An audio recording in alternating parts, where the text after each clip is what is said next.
এসটিপিতে 7 গ্রাম নাইট্রোজেনের গ্যাসের আয়তন কত? তো কিছু অপশান দেওয়া রয়েছে, আমরা একটু ক্যালকুলেশন করে দেখে নিই যে কোনটা হতে পারে।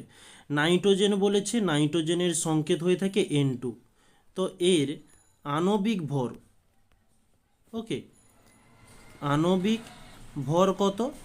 এনের জন্য হয়ে থাকে 14, আর দুটো এন রয়েছে তাই 2 দিয়ে গুণ দিলাম, 14 দুগুণে 28 গ্রাম।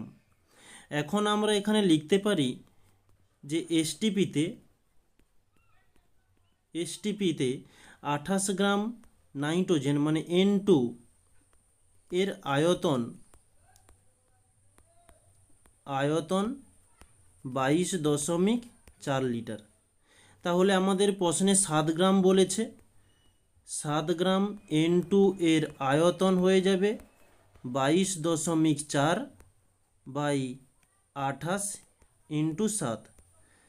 তাহলে 7 4 28, এই পয়েন্টটা তুলে দিলে আমরা নিচে 10 পেয়ে যাব।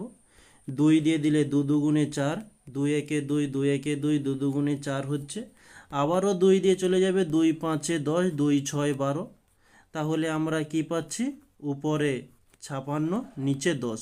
নিচে যেহেতু একের পিঠে একটা শূন্য রয়েছে, তাই আমরা উপরে ঠিক ডান দিক থেকে একটা সংখ্যার পরে আমরা দশমিক বসিয়ে দেবো, এত গ্রাম। এটি হচ্ছে আমাদের অ্যান্সার। ওকে, তাহলে